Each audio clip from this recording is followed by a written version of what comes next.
آج کتنے لوگ مجھ سے رابطہ کرتے ہیں, یار کوئی کام میں ہاتھ ڈالو کام ہی نہیں ہو رہا, غربت, مہنگائی, بزنس ہی نہیں چل رہا. میں تو فون سنتا نہیں نا, اب کبھی کبھار فون سنتا ہوں. آج میں نے 4 فون سنے, ٹوٹل کتنے سنے؟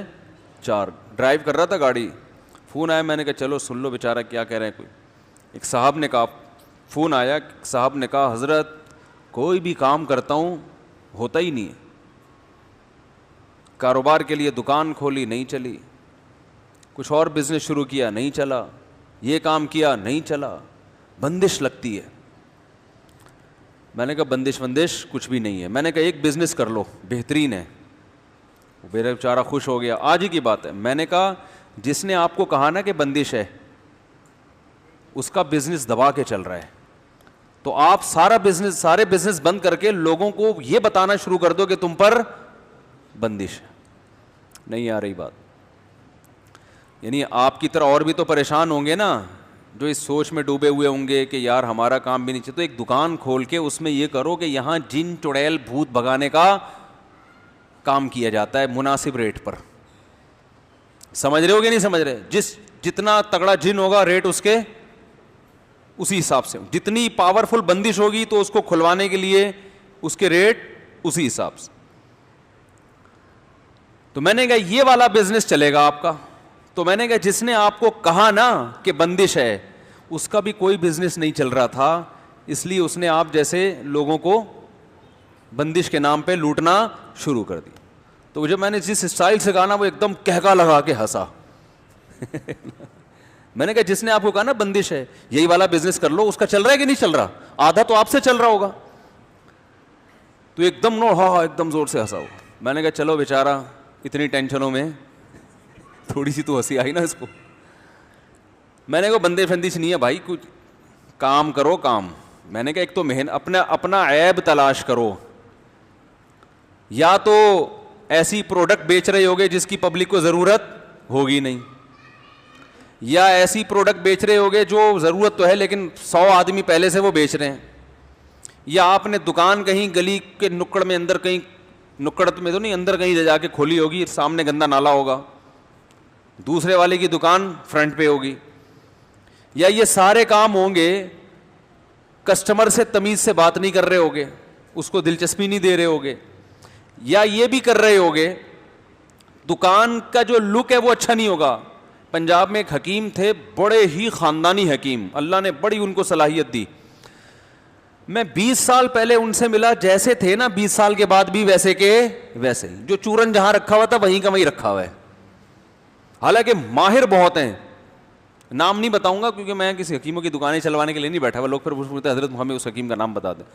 بہترین حکیم, مگر جو دکان 20 سال پہلے میں نے دیکھی تھی وہی 20 سال کے بعد بھی. تو میں نے ان کو, میں وہ ایک ایسی کھچڑی سی دکان نہیں ہوتی, کھچاڑا بالکل, جیسے انسان کا دل چاہے کہ حکیم صاحب کو کچھ صدقے کے پیسے دے دو. حقیقت ہے, اور میں نے بھی کچھ صدقہ کیا ان کے اوپر, صحیح ان کی حالت دیکھ کے. بڑے زبردست ماہر حکیم, بہت تجربہ, لیکن دکان کی حالت ایسی بنائی ہوئی کہ اس میں بالکل کوئی نہ بیٹھنے کے, پیشنٹ کے لیے کوئی کرسی ڈھنگ کی رکھی ہوئی ہے, آدمی پیشنٹ بیٹھتے ہوئے ڈرتا ہے کہ لڑک نہ جاؤں میں, خود بھی یہی حالت. پھر کوئی پیشنٹ آ کے بیٹھا ہے تو ایسے مل رہے ہیں جیسے اس سے پرانے بچھڑے ہوئے یار ہوتے ہیں. پیشنٹ کو لگتا ہے کہ ان کے پاس فالتو ٹائم بہت ہے. ان سب چیزوں کا مریضوں پہ اثر پڑتا ہے, اور مریضوں کو لگتا ہے یہ بیچارہ فارغ ترین آدمی ہے. تو مجھے خود کہہ رہے یار میرے ساتھ کے اتنے کروڑ پتی بن گیا, میں وہیں کبھی. میں نے کہا یہ تو ایسا دکان کا ایسی حالت ہے کہ چندہ دینے کا دل چاہتا ہے. تو یہ سب چیزیں اثر کرتی ہیں نا. تو دکان آپ نے ایسی بنائی ہوئی ہے, اس میں لوگ کہتے ہیں یار یہ پتہ نہیں کیا ہے. اور جو 2 نمبر حکیم ہم نے بہت سے دیکھے ہیں, جو 2 نمبر ہیں, آتا کچھ بھی نہیں ہے, دکان کا اسٹائل ایسا ہے اور اپنے بیٹھنے کا اسٹائل ایسے, نور لگا کے نا کریموں کا, ایسے منہ پہ ایسے نہا دھو کے, اور ایئر کنڈیشن روم, اور ایسی میز کرسی, اور کاؤنٹر پہ بندے بٹھائے ہوئے 5-6 ادھار لے کے نا کہ یار جب چل پڑے گی تو تم اپنے گھر چلے آنا, ٹھیک ہے نا. سے بٹھائے ہوئے ہیں, اور ایسے زبردست ہر دوا رکھی ہوئی ہے, اور وہ ایسا آدمی جاتا ہی ایک شہر میں مبتلا ہو جاتا ہے, یار یہ ہیں کیا ماشاءاللہ ان کا بزنس ہے, یقیناً یہ بہت. پھر نفس کو نہیں پکڑ پکڑ کے یوں گھنٹہ, حالانکہ کخ بھی پتہ نہیں چل رہا ہوتا ان کو, ایسے یوں. جیسے میں نہیں بتایا تھا 2-2.5 ہفتے پہلے میرے پیٹ میں درد تھا, تو یہاں راستے میں ایک حکیم صاحب کے پاس میں چلا گیا, جا ہی رہا تھا, میں نے کہا راستے میں ہی پڑتے ہیں, تو ہم بیٹھ گئے ان کے پاس. اب انہوں نے میری نبض یوں یوں کی نا, ابے نبض کو چھوڑو, میں بول رہا ہوں میرے پیٹ میں یہ گیس کا درد ہو رہا ہے, گیس اوپر کی طرف اٹھ رہی ہے, کوئی چورن چٹنی دے دو وقتی طور پر. میں کوئی مستقل تھوڑی آپ کا پیشنٹ ہوں, میں تو وقتی طور پہ چلو یار 7 اپ سے بہتر ہے کوئی چورن کھا لے آدمی. نہیں جی, وہ یوں یوں کر کے نا مجھے کہتے ہیں آپ کا یورک ایسڈ بڑھ گیا ہے. تھوڑی بہت پڑھے لکھے ہم بھی ہیں. ہم نے کہا یورک ایسڈ کا اس سے کیا تعلق ہے بھائی؟ یورک ایسڈ سے گھٹنوں میں درد تو سمجھ میں آتا ہے, پیٹ کا یورک ایسڈ سے کیا ہو سکتا ہے؟ کوئی بہت دیر پا اثر ہو, لیکن تو وہ پھر میں نے کہا, اور میں نے یورک ایسڈ کا ٹیسٹ بھی کرایا ہوا تھا کچھ دن پہلے. میں نے کہا تو بالکل کلیئر ہے. انہوں نے کہا تو روزانہ اوپر نیچے ہوتا ہے. اب ظاہر ہے ایک جھوٹ چھپانے کے لیے 100 جھوٹ بولنے پڑتے ہیں. خیر اب یہ بیان ادھر کو نہ نکل جائے, تو انہوں نے کوئی دوائیں شوائیں لا کے دیں, 500 روپے فری پھوڑ کے مجھ سے لے لیے. وہ دوائیں بھی مجھے, میں نے دیکھا تو ایلوپیتھک دوائیں تھیں. وہ فلیجل کو کوٹ کے پتہ نہیں کوئی سیرپ بنایا ہوا تھا. ٹھیک ہے, فلیجل ہے نا پیٹ کی, ایک سے ایک فنٹر پڑا ہوا ہے. لیکن آپ اسٹائل دیکھو, لوگ تو بیوقوف بنتے ہیں ایسے لوگوں سے. تو خیر میں نے ان سے کہا, وہ کہنے بندش. میں نے کہا بھائی آپ جو بزنس کر رہے ہو نا, آپ کے اندر کوئی فالٹ ہے. کسی پروفیشنل آدمی سے پوچھو بزنس کیسے. اتنا نہیں کہ ٹوپیاں کرانا شروع کر دو لوگوں کو, تو یا محنت نہیں کر رہے ہوگے, جو محنت کرنے کا ٹائم ہے وہ وظیفوں میں لگا رہے ہوگے. صحیح ہے نا؟ تو ایسے نہیں ہوتا. بات تجربے کی آئی ہے تو ایک اور بتا دوں, ایک صاحب کا کہیں بھی رشتہ نہیں ہو رہا تھا نا, وہ تو بہت ہی غمزدہ, مجھے کہنے یار جہاں جاتا ہوں رشتہ ہی نہیں ہوتا. میں نے کہا اسی منہ کے ساتھ جاتے ہو جو ڈیزائن آپ کا میرے سامنے ہے. رونے دو. کہہ رہے ہاں میں جا کے کہتا ہوں یار لڑکی والوں کے سے کہتا ہوں بھائی میرے کوئی شادی نہیں کر رہا, تو میں چاہتا ہوں آپ کی بچی سے میری شادی ہو جائے. تو میں نے کہا وہ اگلا سوچے گا کہ جب کوئی بھی لفٹ نہیں کرا رہا تو اس کا مطلب کچھ فالٹ ہے نا, تو میں کیوں کراؤں. میں نے کہا آپ جا کے بولا کرو میرے لیے رشتوں کی کمی نہیں ہے. رشتوں سے مراد ماں کا رشتہ بھی ہے, باپ کا رشتہ, جھوٹ بھی نہیں ہوگا نا, بہن کا رشتہ بھی ہے, بھائی کا رشتہ بھی ہے. اور میں نے کہا ڈبو کے مت کھانا, جب وہ چائے آپ کے سامنے پیش کریں تو بسکٹ اس میں ڈبو کے مت کھانا, ٹھیک ہے نا. تو وہ پھر تھوڑا سا اس میں انکار کا خطرہ ہوتا. خیر کہاں سے کہاں بات چلی گئی. تو بندش, چڑیل, جن, بھوت. ایک فون آیا وہ یہ. دوسرا فون آیا, میں وہ ڈرائیو کر رہا تھا تو بلوٹوتھ کے ذریعے سن سکتا ہے نا آدمی. میں نے کہا چلو سن لیتے ہیں, بہت دن ہو گئے. فون سے فائدہ یہ ہوتا ہے کہ یار لوگوں کا پتہ چل رہا ہوتا ہے کدھر کو جا رہے ہیں, تو اس لیے میں اس لیے بھی سن لیتا ہوں.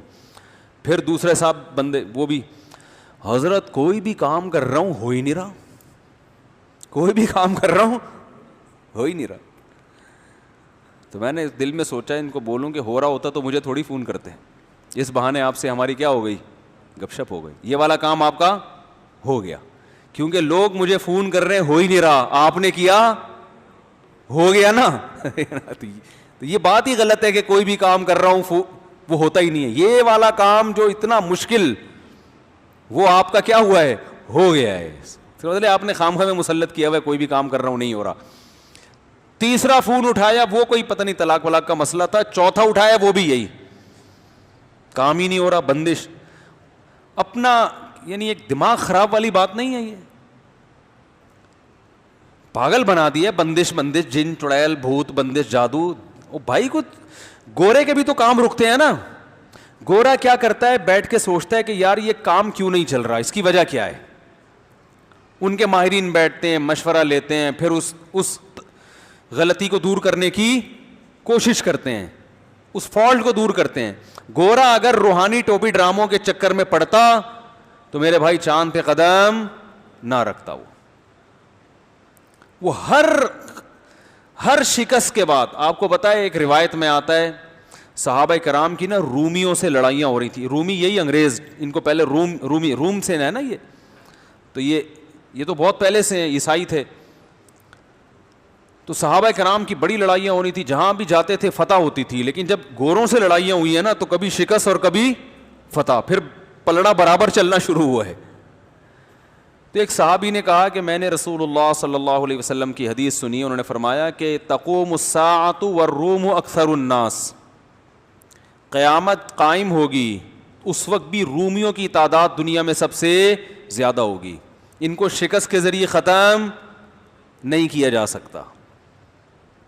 تو جب یہ حدیث سنائی انہوں نے کسی تابعی کو, تو انہوں نے کہا کہ نبی نے اگر یہ فرمایا ہے کہ رومی بہت ہوں گے تو یقیناً ان کے اندر کوئی ایسی خاصیت ہوگی جس کی وجہ سے یہ قیامت تک باقی رہیں گے. آپ کو پتہ ہے مسلمانوں کی بہت سی ایسی قوموں سے جنگیں ہوئی ہیں کہ ان کا نام و نشان ختم, بڑی بڑی قومیں ہی ختم, کیونکہ پھر وہ نسل چلی نہیں ان کی آگے, غلام بن گئے اور پھر آہستہ آہستہ مینورٹی میں آتے آتے مارکیٹ سے شارٹ, یا دوسری قوموں میں کنورٹ ہو گئے, مذہب چینج ہو گیا ان کا. عراق عربی ملک تھوڑی تھا, عراق جو ہے نا عربی ملک تھوڑی تھا. آج کون سا ملک ہے عراق؟ عرب ہے نا. تو اس سے پتہ چلتا ہے یہاں کی اصل قوم کا تو پتہ ہی نہیں کہاں گئی وہ, یہ تو سب عرب بن گئے. مصر عربی ملک تھوڑی تھا, اب کیا ہے عرب کنٹری ہے. الجزائر, مصر, سوڈان, یہ کوئی بھی ان میں سے عرب کنٹری نہیں تھا, یہ تو سارے عرب بن گئے جب اسلام آیا یہاں پہ. پوری قوم ہی ختم, مار مار کے کسی کو ختم نہیں کیا, یعنی ان کا کلچر ہی بالکل ختم ہو گیا. تو لیکن آپ صلی اللہ علیہ وسلم کی روایت انہوں نے پیش کی کہ رومی کیا ہیں سب سے زیادہ. تو وہ تابعی کہتے ہیں کہ میں نے تجسس کیا کہ اگر نبی نے ان کے بارے میں کہا, یہ اس روایت کی مجھے سند کی زیادہ اچھی تحقیق نہیں ہے, میں نے ایک بہت بڑے عالم سے سنی ہے یہ روایت, لیکن اس سے جو مضمون ثابت ہو رہا ہے نا وہ بہرحال درست ہے. تو وہ کہتے ہیں کہ میں نے ان کے اندر گھس کے تحقیق کی کہ ان کے اندر کون سی ایسی خوبی ہے جس کی وجہ سے ان کو ملیامیٹ کرنا ممکن نہیں ہے. یہ رہیں گے, کبھی ان کا پلڑا غالب تو کبھی ہمارا پلڑا غالب, ایسے شکست نہیں ہوگی جیسے دوسری قوموں کو ہوئی ہے. کون سی ایسی کوالٹی ہے ان میں؟ تو انہوں نے جب جاسوس بن کے گئے نا, سروے کیا, تو انہوں نے کہا کہ ان کے اندر خوبی یہ ہے کہ جس غلطی کی وجہ سے ان کو شکست ہو جائے دوبارہ اس وقت تک جنگ نہیں کرتے جب تک اس غلطی کی تلافی نہ کر لیں. یعنی ایک غلطی کو دوسری مرتبہ, بولو نا بھائی, نہیں دہراتے. بات آ رہی ہے سمجھ میں؟ وہ دیکھتے ہی یہ فالٹ یہ کہاں سے پیدا ہوا ہے, یہ ہوا کیوں ہے, اس غلطی کو دوبارہ نہیں دہرائیں گے. اور اب میں آگے اس پہ اپنا تبصرہ کر رہا ہوں اس روایت پہ. مسلمان کے تنزل کا نتیجہ یہ ہے کہ ایک غلطی کروڑ, 100 کا لفظ ہلکا ہے, کروڑوں مرتبہ کرے گا, اس غلطی کی تلافی کی کوشش نہیں کرے گا. استخاروں میں نکالے گا اپنے ٹائم کو, وظیفوں میں نکالے گا, روحانی ٹوپی ڈراموں میں برباد کرے گا. ایسے ایسے لوگوں کے حالات سامنے آ رہے ہیں. او بھائی تم سے ایک غلطی ہوئی ہے تو سیکھو تو صحیح کچھ اس سے کہ اب یہ نہیں کرنی. میں کورونا کے موضوع کو ختم کر چکا ہوں, لیکن ایک مثال کے لیے, جس گھر میں کورونا سے موت ہوئی ہے نا, وہ کمبخت بھی احتیاط نہیں کر رہے. مر گئے, ان کا باپ مر گیا, ماں مر گئی, بھائی مر گیا, بہن مر گئی, مگر کہہ رہے یہودی سازش ہے. یار تمہاری قسمت میں خدا کی قسم ترقی نہیں لکھی, تم یہ فضول باتیں کرتے کرتے ہی دنیا سے مر جاؤ گے. تم لوگوں کے جنازوں سے عبرت حاصل نہیں کر رہے, تمہیں ابھی بھی بتانا پڑ رہا ہے کہ یہ ایک حقیقت ہے. بھائی کتنا ٹائم ویسٹ ہوتا ہے نا ایک چیز سمجھانے میں. باقی دنیا کو دیکھو, حکومت ایک اعلان کرتی ہے, ڈاکٹر اعلان کرتے, پوری قوم ایک جگہ جمع ہوتی ہے کہ نہیں ہوتی؟ ہر ملک میں ہو رہا ہے, پوری قوم ایک جگہ. جہاں مسلمان ہے نا وہاں 6 قسم کے مسلک سامنے آئیں گے. پہلا مسلک یہ کہ ہے ہی نہیں, یہ سرے سے کوئی مرض ہی نہیں ہے, سب بنایا ہوا ہے, ڈرامے بازی. او بھائی تو کیا محقق ہے کہ WHO میں بیٹھتا ہے تو کیا جا کے؟ ابے WHO تو ویسے ہی یہودیوں کی تنظیم ہے. ابے WHO نے تو ویسے ہی قسم اٹھائی ہوئی ہے بیڑا غرق کرنے کی مسلمانوں کا. تو یار یہ مسلمانوں کی نہیں تو ساری دنیا کا بیڑا غرق ہو رہا ہے. ایک مولانا صاحب سے میری بحث ہوئی, وہ کہہ رہے ہیں یہ سارے ڈاکٹر WHO ان کو الو بنایا ہوا ہے. میں نے کہا میڈیکل سائنس ڈاکٹر کی فیلڈ ہے, ان کو سب کو الو بنا لیا, اور مولانا کی فیلڈ میڈیکل سائنس بالکل بھی نہیں ہے, اس کو سب پتا ہے میڈیکل سائنس کے بارے میں. یار یہ کھوپڑی یعنی پاگل ہو جاتا ہے آدمی ایسے لوگوں سے بحث کر کر کے نا, مجھے تو غصہ آنے لگتا ہے. یہ دیندار لوگ باتیں کر رہے ہیں. میں ایک محفل میں تھا, ایک داڑھی والے بھائی, اور یہ نہیں کہ سارے ہیں, تو اللہ کا شکر ہے جو سندیدہ علماء ہیں, جو بڑے حضرات ہیں, وہ سمجھدار ہیں, وہ جانتے ہیں کہ کیا کہنا ہے کیا نہیں کہنا. لیکن ایک دین پہ آنے کے بعد ایک مزاج ایسا بن جاتا ہے کہ گراؤنڈ ریئلٹی کے خلاف جتنا بولو گے اتنا مشہور ہوگے آپ. یہ ایک مزاج چل رہا ہے مارکیٹ میں, جدھر پوری قوم جا رہی ہے نا, آپ نے کیا کرنا ہے, کوئی الٹی تحقیق لے کر آنی ہے مارکیٹ میں, حالانکہ آپ اس تحقیق کے اہل بالکل بھی نہیں. آپ کو میڈیکل سائنس کے کتابوں کا نہیں پتا, آپ کو اس وائرس کا نہیں پتا, آپ کو WHO کا بھی نہیں پتا ہے, آپ کو یونائٹڈ نیشن کا بھی نہیں پتا ہے کہ وہ ہے کیا. خود یہودی کو کم بہت کو نہیں پتا ہوتا کہ یار میں اتنا بڑا سازشی ہوں.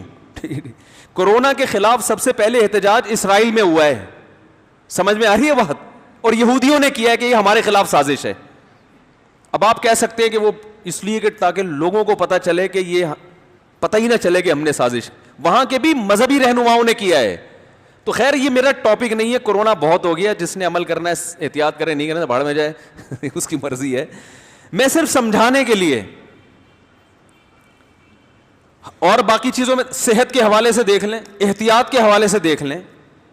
کسی مسجد میں امام کے قتل ہونے کا خطرہ ہو, مشہور ہو, وہ اگر احتیاط کی بات کر لینا بھری محفل میں, فوراً توکل کی باتیں ہیں کہ موت تو جس دن آنی ہے آئے گی. کہتے ہیں کہ نہیں کہتے, موت تو بھائی ایک دن آنی ہے, ان احتیاطوں سے کچھ بھی نہیں ہوتا. کمبخت اپنی دکان پہ کیوں تالے ڈالتے ہو؟ یہ باتیں ہوتی ہیں کہ نہیں ہوتی ہیں؟ گورا احتیاط کرتا ہے. آپ کو پتا ہے جب امریکہ کا صدر پاکستان آ رہا تھا, 5 منٹ کے لیے آیا تھا صدر مشرف سے ملنے کے لیے. اس نے کہا تھا پاکستان میں سیکیورٹی پر, مجھے آپ کی سیکیورٹی پر اعتماد نہیں ہے, ایئرپورٹ کی لائٹیں بند ہوں گی, 5 منٹ سے زیادہ ٹھہروں گا. اس وقت حالات بہت ٹف چل رہے تھے, تو وہ پوری احتیاط کرتے ہیں. امریکہ میں اگر یہ اسمبلی جو ابھی موجود ہے کسی دھماکے سے اڑ گئی, آلٹرنیٹ اسمبلی ان کے پاس پہلے سے موجود ہے. نہیں آ رہی بات, کیونکہ وہ کہہ رہے ہیں اس بات کا امکان ہے کہ اسمبلی میں کوئی دھماکہ اور پوری کابینہ اڑ جائے. اگرچہ بہت سخت سیکیورٹی ہے, لیکن کہہ رہے ہیں اس سیکیورٹی کو توڑنا بھی, ورلڈ ٹریڈ سینٹر گر گیا نا, وہ کہہ رہے ہیں اس کا ممکن ہے. تو اگر ایسا ہوا تو ملک تو حکومت سے کیا ہو جائے گا, کوئی کابینہ نہیں ہوگی, ملک میں تو بدحالی ہو جائے گی. تو اس کا انہوں نے اتنے ذہین ہے, اس کا پہلے سے انتظام کیا ہوا ہے کہ بالفرض ایسا ہوا ہے کہ ان کو پتا ہے کہ 100 سال میں بھی ایسا نہیں ہوگا, لیکن اگر ہو گیا تو کیا ہوگا. آلٹرنیٹ کابینہ ہے کہ اگر یہ مر گئے تو فوراً یہ لوگ ہیں جو ملک سنبھالیں گے. ہمارے یہاں کسی بندے سے پوچھو تو اگر مر گیا تو تیری بیوی بچوں کا کیا ہوگا, وہ کہے گا جس اللہ نے آج تک مجھے کھلایا میرے بیوی بچوں کو بھی وہ کیا کرے گا, کھلائے گا. بہت اچھی بات ہے, جب تجھے اللہ کھلا رہا ہے, کیا گھر میں بیٹھے بیٹھے تیرے منہ میں آگے نوالے ڈل رہے ہیں, یا تجھے اللہ رکشا چلانے سے کھلاتا ہے, ریڈی لگانے سے کھلاتا ہے, تو ان کو اللہ بیٹھے بیٹھے کیوں کھلائے گا بھائی. آپ اپنی ذمہ داری پوری کرو, اس کے بعد اللہ پہ کیا کرو, توکل, کہ میں نے اللہ اپنی ذمہ داری پوری کر دی ہے, اب تیرا کام ہے.